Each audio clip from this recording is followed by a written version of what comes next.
Dans cette vidéo, vous examinerez les procédures de stockage pour votre groupe électrogène portable 4. Révisez toutes les procédures de sécurité dans votre guide d'utilisation. Rassemblez les éléments suivants. Contenant pour carburant, contenant pour huile, stabilisateur de carburant. Il est recommandé de faire fonctionner votre groupe électrogène une fois par mois pendant 20 minutes. Si ce n'est pas possible, suivez les étapes suivantes pour un stockage à court terme.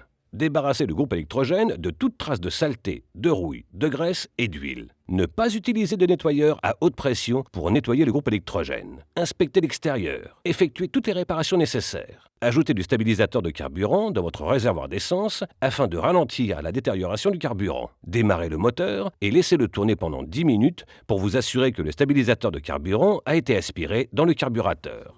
Arrêtez le moteur et laissez-le refroidir. Une fois que le générateur a complètement refroidi, faites tourner la vanne de carburant en position haut, désactivée, petit b, déplacé, petit c, votre groupe électrogène vers son lieu de stockage. Recouvrez le groupe électrogène d'une housse de protection qui le recouvre jusqu'au sol. La housse ne doit pas être trop serrée autour du groupe électrogène pour permettre une bonne ventilation.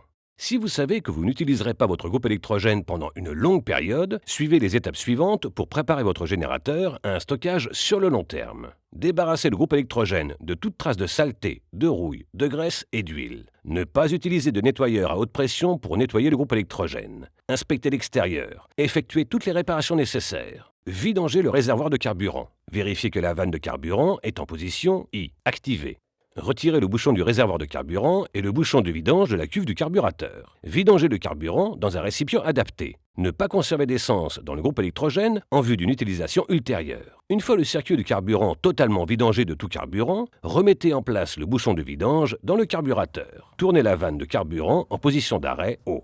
Veillez à bien connecter le groupe électrogène à la terre à chaque fois que vous vidangez le carburant. Utilisez uniquement des récipients conformes aux spécifications pertinentes de la Commission économique pour l'Europe des Nations Unies, CEE-ONU, et portant le numéro ONU de l'essence, UN 1203. Éliminez le carburant usagé auprès des services d'élimination des déchets agréés. Appliquez une petite quantité d'huile sur le filetage du col de remplissage du réservoir de carburant, puis remettez en place le bouchon de carburant. Changez l'huile en utilisant la procédure de changement d'huile. Retirez la bougie d'allumage et versez une petite quantité d'huile dans la culasse.